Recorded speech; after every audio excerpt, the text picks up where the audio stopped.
तो जरा हम अपने दर्शकों को यहाँ पर मैप के जरिए भी समझाने की कोशिश करते हैं कि पाकिस्तान के पास कौन कौन से वो जो इलाके हैं जहां पर अभी बताया जाता है कि यहाँ पर पाकिस्तान के परमाणु बम जो है, परमाणु हथियार जो हैं वो मौजूद हैं। अब वो डिसमेंटल हैं, कहाँ पर उनकी असेंबलिंग यूनिट है, कहाँ उनके लॉन्चर्स हैं, उसको लेकर अलग अलग सवाल हो सकते हैं। लेकिन ये देखिए, खुशदार एक जगह है, आक्रो मिलिट्री बेस जो है एक जगह है, पानो अकील एक जगह है, किराना हिल्स के बारे में हमने बताया ही, जिसको लेकर लगातार चर्चा हो रही है, और गुजरावाला मिलिट्री बेस। तो ये मिलिट्री बेसेस जो हैं, यहाँ पर कहा जाता है कि पाकिस्तान के जो न्यूक्लियर वॉरहेड्स यानी कि न्यूक्लियर मिसाइल होंगी, न्यूक्लियर बॉम्ब्स होंगे, वो तमाम जो है यहाँ पर मौजूद हैं। ये कुछ बड़े महत्वपूर्ण बेस बताए जाते हैं। और ऐसा नहीं है कि इसके अलावा भी बताया जाता है कि कई ऐसे बेसेस भी हैं जहां पर आपको बताएं कि जिनके अंदर डिटेल में बड़ी तमाम एस्टैब्लिशमेंट जो है उनकी कहां पे है। इसका एक पूरा डिटेल मैप आपको दिखेगा। तो यहाँ पे ग्वादल एनरिचमेंट प्लांट मौजूद है, यहाँ यूरेनियम एनरिचमेंट प्लांट है। तो कई बार ये भी बिशंबर सर मुश्किल हो जाती है कि डिफरेंशिएट करना कि कहाँ आप न्यूक्लियर एनर्जी के लिए यूज कर रहे हैं और कहाँ आप सिर्फ एक फेस दिखा रहे हैं कि भाई यहाँ पे हम न्यूक्लियर एनर्जी का काम कर रहे हैं।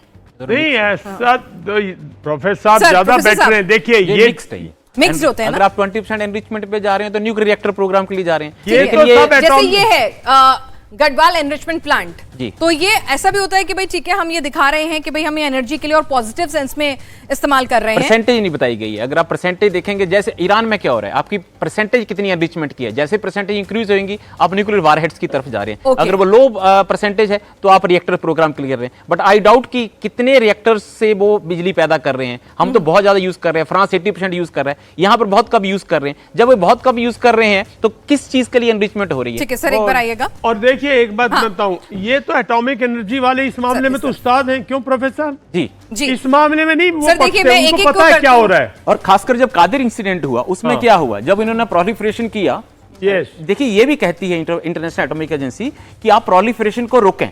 यहां से सबसे पहले प्रोलिफरेशन स्टार्ट हुआ अब्दुल कादिर के टाइम पे। बाकी कंट्रीज को आपने वो टेक्नोलॉजी दी जो नहीं देनी चाहिए थी। तो ये इन्हीं सेंटर्स के थ्रू जो एनरिचमेंट प्रोग्राम्स हैं, वहां से आप ये दिखा रहे हैं कि आपका एनरिचमेंट तो है। ठीक है, अब जैसे यहाँ पे है, यहाँ पे गढ़वाल एनरिचमेंट प्लांट है, तो यहाँ पर यूरेनियम एनरिचमेंट प्लांट लिखा हुआ है। तो यानी कि ये एनर्जी के लिए यूज हो रहा है या किसी भी तरह से शेडो भी हो सकता है, दोनों साइड जा सकता है, शेडो हो सकता है। अब पाकिस्तान ऑर्डिनेंस फैक्ट्री जो है वॉरहेड प्रोडक्शन है, यहाँ तो क्लियर कट वॉरहेड प्रोडक्शन हो रहा है। मिसाइल कॉम्प्लेक्स शाकादारा, यहाँ भी क्लियर कट उन्होंने डिक्लेयर किया हुआ है कि यहाँ पर ये हो रहा है। ठीक है, नेशनल डेवलपमेंट कॉम्प्लेक्स फतेह जंग, तो ये मिक्स है। यहाँ पर मतलब मिक्स मतलब कुछ भी हो सकता है जी। हाँ जी, ठीक है।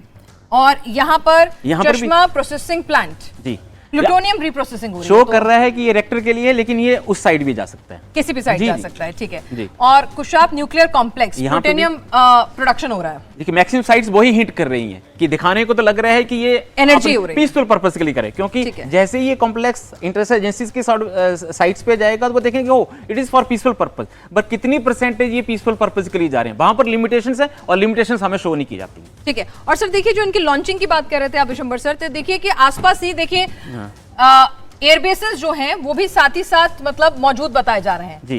तो यानी कि लॉन्चिंग जो होगी आप एयरक्राफ्ट में, कैरियर में लेके जाएंगे। बिल्कुल नहीं, मिसाइल भी होंगी। मिसाइल भी होंगी। तो वहां पर मिलिट्री बेस भी आसपास ही है। हाँ, वो तो बिकॉज पाकिस्तान इतना बड़ा नहीं है। देखिए 400 किलोमीटर उसकी डेप्थ ही है। ये देखिए ये मिलिट्री बेस है, यहाँ मिलिट्री बेस है, ये भी मिलिट्री बेस है। और ये भी देखिए कि आप एलओसी के आसपास हैं।